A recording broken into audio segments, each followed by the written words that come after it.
একেবারে মন থেকে বিশ্বাস করি কর্ম এবং ধর্ম, ধর্মের প্রপার জিনিসটা জানানো উচিত, প্রত্যেককে বলা উচিত। প্রত্যেকটি জেলায় জেলায় উগ্রবাদ বিরোধী এবং জঙ্গিবাদ বিরোধী এরকম সাংস্কৃতিক কর্মকাণ্ড অব্যাহত থাকা উচিত।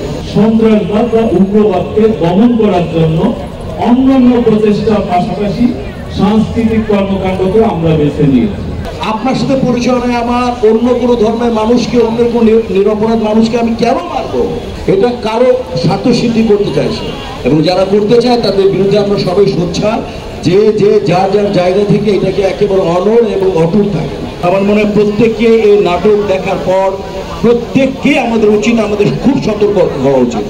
আমাদের আসলে সন্তানদের সাথে প্রত্যেকটা দিন প্রতিনিয়ত আমাদের কনভারসেশন থাকা উচিত। উগ্রবাদ বিরোধী, জঙ্গিবাদ বিরোধী এই নির্মাণ, এই নাটক, এটা শুধুমাত্রই যে এই পুলিশ প্রশাসন করে করবে সেটা নয়।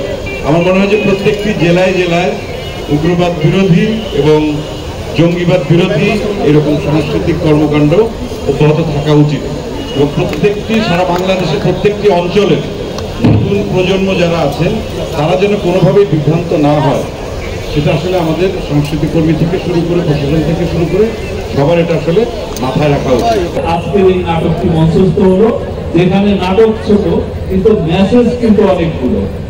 এখানে কিভাবে মানুষের, তরুণদের বিশেষ করে মগজ ধুলাই হয়, তারা খুবই চতুর, তারা খুবই কানিং, ক্লেভার, যেটাই বলি। তারা বলছে যে সমস্ত তরুণদের বিভিন্ন কারণে ভিতরে হতাশা, যাদের শিকড় খুব গভীরে পৌঁছিত না, তাদেরকে সহজেই ব্রেইন ওয়াশ করা সম্ভব। সেটি আমরা এই নাটকে দেখলাম। যাই হোক, সন্ত্রাসবাদ বা উগ্রবাদ, সহিংস উগ্রবাদ, এটি বৈশ্বিক একটা সমস্যা। এটিকে দমন করতে গেলে পুলিশি কায়দা যেটা আছে, অর্থাৎ অ্যারেস্ট বা বিচার, জেলখানায় ঢুকিয়ে রাখা, এইটার মাধ্যমে শুধু দমন করা যাবে না, কারণ এটা একটা আইডিওলজির খেলা। তারা একটা ভুল আইডিওলজি নিয়ে কাজ করছে। সেই আইডিওলজিকে মোকাবিলা করার জন্য নানান রকম পন্থা অবলম্বন করতে হয়, এবং তাদের সমাজের সকল শ্রেণীর মানুষের, বিশেষ করে সাংস্কৃতিক অঙ্গনের একটা বিরাট দায়িত্ব এবং ভূমিকা রয়েছে।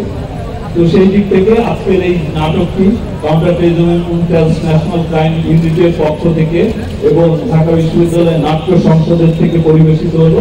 আমি মনে করি আমি তাদেরকে কৃতজ্ঞতা এবং ধন্যবাদ জানাই।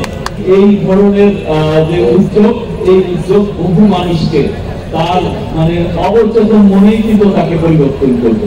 এবং উগ্রবাদ এটি যে কোনো মঙ্গল বয়ে আনে না, এটি ধর্ম বিরোধী, এটি দেশ বিরোধী, এটি মানুষ বিরোধী, এটি মানবতা বিরোধী, এটি সভ্যতার বিরোধী, এটা আলোর বিরোধী, এটি অন্ধকারের দিকে ঠেলে দেয়।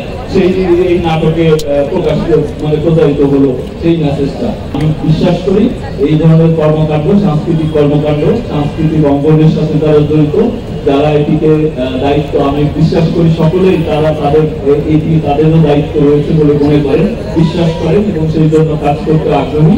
এটিকে কাজে লাগিয়ে সারা দেশে এই সংস্কৃতির যে আলো, সেটির মাধ্যমেই উগ্রবাদ, যে কোনো ধরনের উগ্রবাদ, শুধু আমি জঙ্গিবাদ বলবো না, যে কোনো ধরনের উগ্রবাদ, সহিংসতা, এইগুলোর বিরুদ্ধে একটা আমি মনে করি যে একটা সাংস্কৃতিক বিপ্লব সেটি গড়ে উঠবে বলে আমি বিশ্বাস করি।